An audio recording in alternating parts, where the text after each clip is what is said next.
Hello, may Sagittarius babies. So, ano nga asahan ng ating mga Sagittarius babies ngayon 2024? At sa inyo na rin mga cross watchers out there. Okay, let's see my Sagi babies. Oh, marami pa rin sa inyo mga defensive ha. Ayan, defensive. Okay.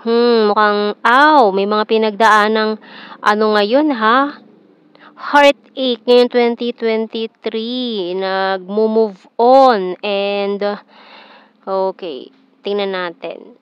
So parang may bumabagabag pa rin sa'yo ngayon, may Sagittarius babies. So parang you are in this painful situation with this person na iniisip mo pa rin hanggang ngayon, no? Kasi hindi ka makatulog eh. You're thinking about this person. And defensive ka. Defensive ka sa kanya kasi parang sa tingin mo kasi parang feeling mo kasi ni-reject ka nitong taong to eh. Pero parang hindi mo lang masyado na-express sa kanya yung feelings mo or yung parang hindi direct to the point yung pagkakasabi mo sa kanya. Kaya parang na-misunderstand nitong taong to yung gusto mong sabihin. Pero nasaktan ka na sa mga pinakita niya. Kasi parang hindi naman siya aware na ganun pala yung nararamdaman mo. Kumbaga, parang kayo eh, mind games. Playing mind games. So, hindi kayo direct to the point nag-uusap, parang pakiramdaman kayo nitong taong ito na naging dahilan kung bakit malungkot ka, sad, and feeling mo nireject ka nitong taong to. Kaya ngayon parang defensive ka sa kanya kapag lumalapit siya, hindi mo na siya pinapansin. No? So, tingnan natin sa signs and symbol cards natin. Kasi parang pakiramdam mo binetray, parang may betrayal na nangyari, pero parang miscommunication lang ito na hindi kayo nagkaintindihan masyado. So we have the closed book. Parang umiwas na lang kayo sa isa't isa nang hindi nag-usap ng maayos. So matinding pag-uusap ito, heart to heart talk ang kailangan ninyo, Sagittarius, para dito sa connection na ito. Kasi sayang to ha, sayang talaga to.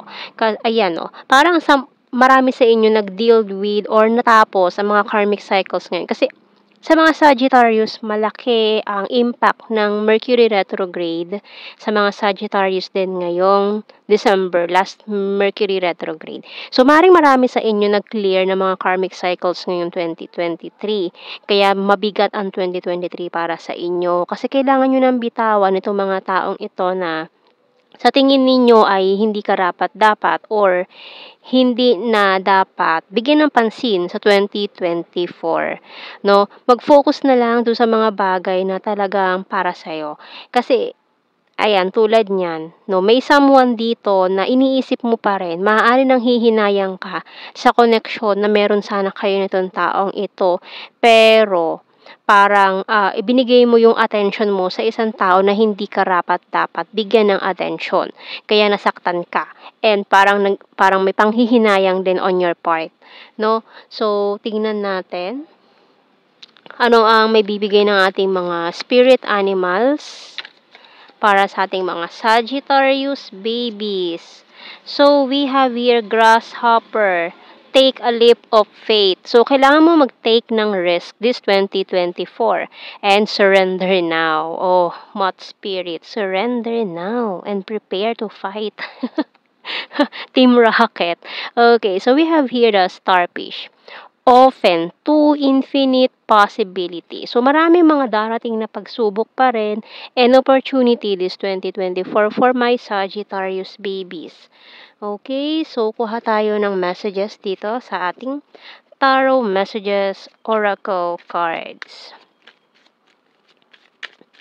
Pero kasi itong 2024 for you is meron ding reconciliation or reunion with someone from your past na maring ito yung iniisip mo na person na malaki ang naging impact sa puso mo.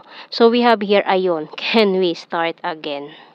So, itong taong 'to kasi na iniisip mo, malaking impact 'to sa buhay mo na maaaring nanghinayang ka rin na hindi naging maayos yung connection niyo dahil dito sa karmic cycle na pinagdaanan mo ngayong 2023.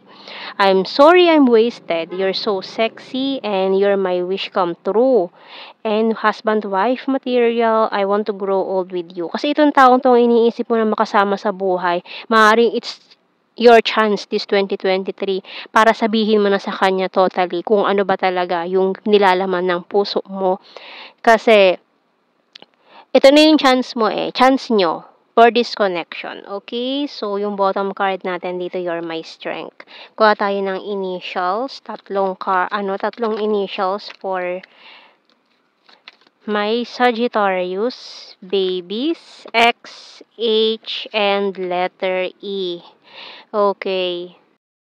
So, yan ang ating reading, my Sagittarius babies. Thank you for watching. Take care and God bless. See you sa mga susunod pa nating reading. Bye-bye.